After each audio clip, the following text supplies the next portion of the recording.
ici que ça parle mode, c'est ici que ça parle sapologie, c'est ici que ça parle molato. Cette émission qui vous oriente vers le savoir vestimentaire mode et style. Alors madame, messieurs, bonjour et bienvenue dans votre émission Mode et style. De là, nous partons pour la rubrique tendance. Let's go! Le Met Gala 2024, le rendez-vous incontournable de la mode, s'est tenu le 6 mai dernier à New York. On suit cet élément.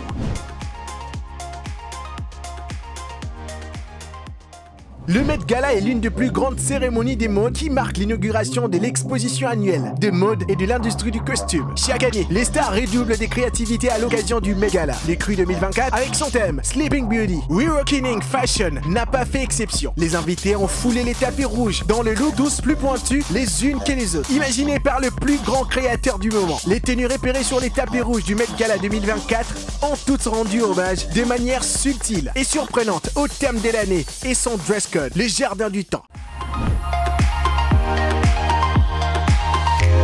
En cette saison, les chemises avec rayures sont indispensables. Le tout est de savoir comment les porter. Suivez dans cet article.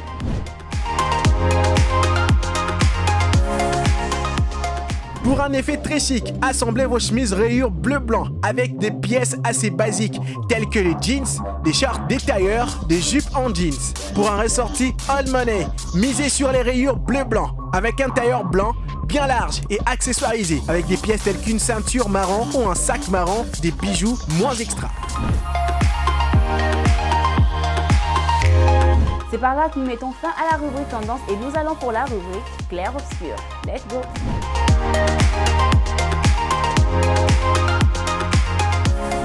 Habillement et personnalité, voilà donc notre thème d'aujourd'hui dans clair-obscur.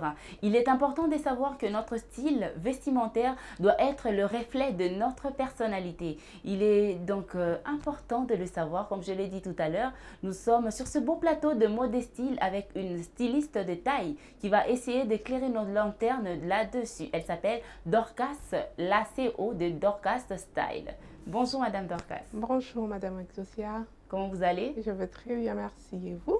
Ça va très bien par la grâce des dieux. Je suis contente. Alors, le thème d'aujourd'hui, le sujet, est-ce que ça vous branche? Ça vous dit? Bien sûr, ça me parle. Nous parlons de l'habillement et la personnalité. Exactement. Alors, c'est un sujet un tout petit peu mis de côté. Les gens ne se rendent pas compte que non, voilà, pour s'habiller, il faudrait essayer de respecter aussi sa personnalité. Exactement. Il faudrait faire en sorte que votre personnalité soit un tout petit peu reflétée par votre style vestimentaire. Exactement. Alors dites-nous un peu, c'est quoi avoir une personnalité vestimentaire? Avoir une personnalité vestimentaire, ça rime pas à beaucoup de choses. C'est souvent lié aux petits détails qu'on représente sur nos vêtements. Donc c'est souvent, ça nous singularise. Et c'est nos goûts, ça rime par rapport à nos goûts, à nos choix. Et ce n'est pas souvent lié à la tendance non plus. Donc c'est juste par des détails, par des trucs qu'on impose dans un style donné. Donc c'est un peu ça, si je peux dire ça en gros. En gros. Voilà. Alors sur base de quoi on reconnaît sa personnalité pour essayer de l'accorder à un style vestimentaire? Par exemple, je dirais, je prendrais je prendrais l'exemple d'une dame qui est tout le temps en foulard. Pas pour la religion musulmane, mais elle est tout le temps en foulard, peu importe le style. Donc c'est une façon d'imposer sa personnalité, de se dire voilà, peu importe que je sois en classique, que je sois en tenue de ville ou comment, le foulard, c'est ma personnalité vestimentaire. Donc, c'est ce qui me représente. Donc, c'est un peu cette imposition-là. C'est une façon de s'imposer par rapport à ses goûts et le faire accepter par-dessus. Donc, c'est un peu ça, la personnalité vestimentaire. Oui. Donc, ça va aussi même avec ces personnes qui aiment, je sais pas moi, des grosses chaînettes là comme ça, un peu lourdes, tout ça. Quand on voit, il y a ces mamans comme ça dans le quartier, hein. Quand on voit la maman, on sait qu'elle aime l'extravagance en fait. Ça va aussi, c'est ça en fait la personnalité liée à un style vestimentaire. Normalement. Ça, c'est lié à tout ça, aux accessoires qu'on porte, même au sac, même à la façon dont on est en train de structurer notre silhouette et tout. Donc c'est un peu relié à tout ça. Oui, il y a des styles vestimentaires reliés à une personnalité. Donc, moi, quand je parle de personnalité, moi, très souvent, j'entends par personnalité vestimentaire, je me dis, les grandes dames, par exemple, les premières dames, on voit comment elles s'habillent. Est-ce que c'est lié à un poste de service? Est-ce que c'est lié à un travail quelconque? Par exemple, les dames, vous êtes styliste, quand on vous voit, on sait savoir directement que non, cette dame, elle dégage quelque chose, elle s'y connaît, elle s'y connaît en mode. Est-ce que c'est partant de ça, partant de votre métier? C'est partant de quoi en fait? C'est partant du respect d'abord de soi, des façons de s'affirmer et de cette confiance en soi que j'ai. Je me dis que oui, il y a la mode qui règne, parce que le style et la mode, c'est pas la même chose. Donc il y a la mode qui règne, je me projette plus sur les tendances qui me représentent au mieux. Donc je me dis, comme je ne peux pas m'habiller en étant une personnalité, je pourrais prendre l'exemple d'une personne qui est tout le temps en vêtements sombres, classiques. Ils sont souvent représentés par une vie professionnelle. Par contre, une personne qui met des tenues, des couleurs originales très fortes, des tenues où elle est imposante, des tenues où il y a vraiment de l'extravagance, ces tenues-là, la personne, on dit qu'elle a de la créativité et de l'audace. Donc, c'est deux personnalités qui sont différentes. Donc, c'est quand tu t'intègres, quand tu sais dans quel rôle tu joues, et là, tu intègres aussi, comment je peux dire, ta personnalité vestimentaire. Donc, une première dame ne peut pas s'habiller comme une jeune fille de la ville. Non, ça ne va pas. Ça peut pas le faire. Non, ça ne peut pas le faire. Parce qu'elle représente, comment on peut dire, la hiérarchie. Elle doit représenter ça, elle doit donner du respect par rapport à ça. Donc, elle doit refléter sa personnalité par rapport à son accoutrement. Et c'est pour cela qu'il y a des personnalités où certaines personnes, ils savent que ce n'est pas leur domaine. Donc, ils prennent conseil chez des personnes qui sont expérimentées dans ça. Donc, la personne va te dire, voilà, telle personnalité, comme tu es comme ça, tu dois t'habiller comme ça, tu dois te présenter comme ça. C'est notre accoutrement aussi. Pousse aux autres savoir comment nous respecter. Exactement. La façon dont tu te présentes, la personne sait comment je dois me comporter avec cette personne-là. Donc ça parle avant qu'on puisse parler, avant de dire des mots. Donc notre accoutrement parle à notre place. Notre accoutrement parle à notre place, exactement. Voilà. Mais là, il y a un petit souci, c'est que les gens ne font pas très attention à cela. Non. Genre, les gens s'habillent n'importe comment, exactement, sans avoir des conseils, des experts en la matière. Donc, les gens, alors qu'il y a de ces personnes qui sont expérimentées dans ce domaine-là, qui peuvent vous orienter, d'où on a des stylistes. C'est eux qui orientent des gens dans ce domaine-là. Okay. Selon morphologie, selon personnalité, c'est l'étude de la personnalité, cette personne-là vous dit que non, il faut olata boyer. Mais très souvent, les gens n'ont pas cette culture-là. On s'est dit que c'est beaucoup d'argent d'avoir un conseiller vestimentaire, ça coûte. Hein? Pas nécessairement, je dirais. Mais je me dis, d'abord ici, on a déjà cette moralité de se dire que tout le monde est styliste. Tout le monde croit être meilleur, voilà, parce que la RDC a déjà projeté des images en étant les rois de la SAP. Donc, la population aussi encadre ça dans leur texte. Exactement. Les gens ils n'ont pas de style personnalisé. Ils sont plus dans la mode, dans les tendances qui sont en train de régner. Donc, ils se disent, quand je mets ça, voilà, je suis stylé. Non, mais non. Tu es dans la mode, mais tu n'es pas stylé. Et les gens s'adaptent aux personnalités qui ne leur correspondent pas. Exactement. Là, tu vas t'habiller avec des vêtements qui n'est même pas dans ta morphologie. Et tu penses que tu es stylé, non. Tu es vraiment hors du commun. Donc, les gens doivent cultiver cet art-là, d'approcher des stylistes, des experts dans ce domaine-là.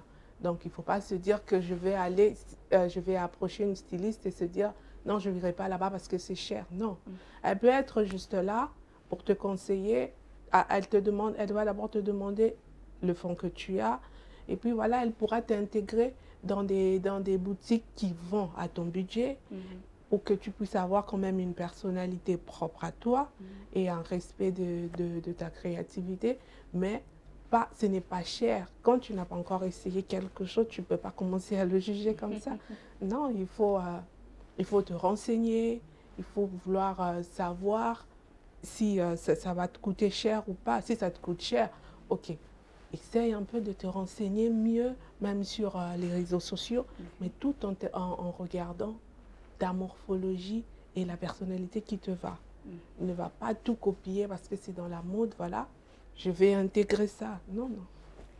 Alors moi aujourd'hui j'ai compris l'importance d'avoir une personnalité vestimentaire parce que j'avais un tout petit peu des lacunes aussi de ce côté-là. Je me disais bon, je m'habille, alors qu'il faudrait respecter certaines choses lorsque on s'habille, lorsqu'on doit se présenter devant des gens et tout ça. On arrive à la fin, un petit conseil pour ceux-là qui s'habillent sans tenir compte de leur personnalité. Je dirais mieux c'est mieux de s'habiller parce que c'est bien de se présenter proprement, mais tenez compte du fait que tout n'est pas utile pour vous. Les tendances qui peuvent venir, peut-être ça ne vous concerne pas. Donc, rassurez-vous que la tendance que vous voulez appliquer, la personnalité que vous pensez prendre exemple, c'est une personnalité qui vous représente, ça vous parle, vous vous retrouvez dedans et essayez de respecter votre morphologie. Et pour les femmes, je dirais qu'on puisse aussi avoir certaines décences aussi, de mieux s'habiller et de se respecter. Parce que le respect qu'on veut qu'on puisse nous donner doit d'abord venir de nous.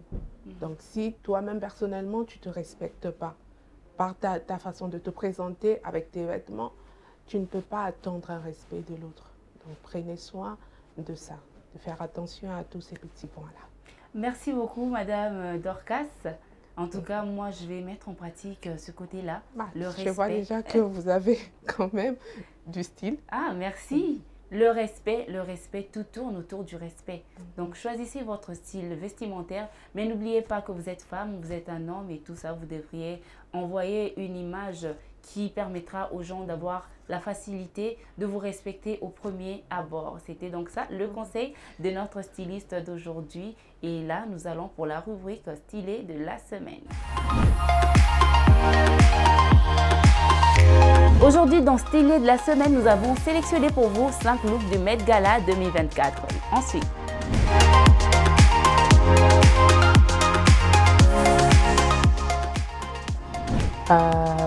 je retiens pour la 5e position Sydney. Pour le gala, elle a eu à respecter vraiment le thème et j'ai aimé la façon dont elle s'est présentée sur une voile avec, disons, des fleurs, une voile en fleurs. Et j'ai aimé la touche en gants avec des gants noirs qu'elle a eu à mettre pour essayer de marier sa tenue et la couleur des fleurs qu'elle avait sur sa voile. Pour la 4e position, je pense que c'est Lana qui l'emporte parce que sa tenue, je trouve qu'elle est non seulement créative et la présence des racines qui représentent aussi les fleurs a été vraiment bien illuminée sur sa tenue et la voile qui a été donnée sous forme d'un rectangle était vraiment superbe. Pour la 3e position, je retiens Zendaya. Pour elle, je trouve qu'elle a toujours eu à respecter le thème de gala pour moi. Donc j'ai vraiment aimé sa tenue qui est en train de représenter la pousse des fleurs sur une pelouse, sur une tenue. Donc il y avait de la créativité aussi sur sa tenue. Et pour la 2e position, je dirais Gigi Hadid. J'ai aimé son maquillage, sa coiffure qui allait exactement avec sa tenue qui était très créatif. Et le bas de son corset, l'emplacement de la robe du bas pour que ça puisse faire une voile, la présence des fleurs comme si c'était sur des rochers, ça j'ai vraiment aimé aussi. Pour moi, la gagnante du Met Gala qui a eu à se démarquer des autres, c'est le numéro 1, c'est Tyla, qui est sud-africaine, donc elle a mieux représenté le continent. Sa robe était vraiment superbe et elle s'est démarquée des autres et sa coiffure était superbe et son sac, c'était une touche encore plus superbe dans la robe. Donc son petit sac représentait le temps, le sable qui était en train de couler. C'était vraiment de la créativité, vraiment bien réfléchie et bravo à elle.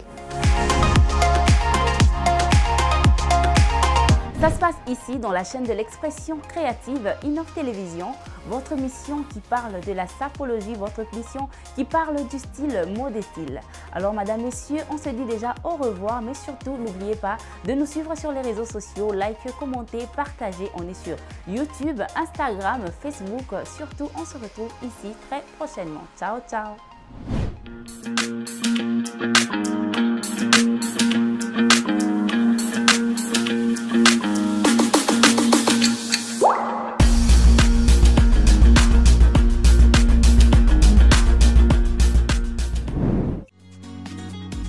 Innov TV, vivez la télé dans sa dimension créative.